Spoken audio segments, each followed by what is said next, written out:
Tiếp nối hành trình san sẻ tại Cần Thơ.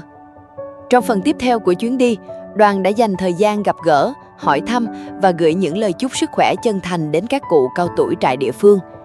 Những phần quà nhỏ đã được trao tận tay như một sự quan tâm và động viên giản dị, góp phần mang đến thêm niềm vui và không khí ấm áp cho mọi người.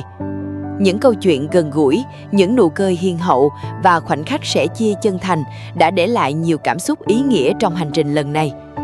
Hy vọng những điều tích cực ấy sẽ tiếp tục được lan tỏa để cuộc sống thêm phần bình yên và ấm áp hơn mỗi ngày.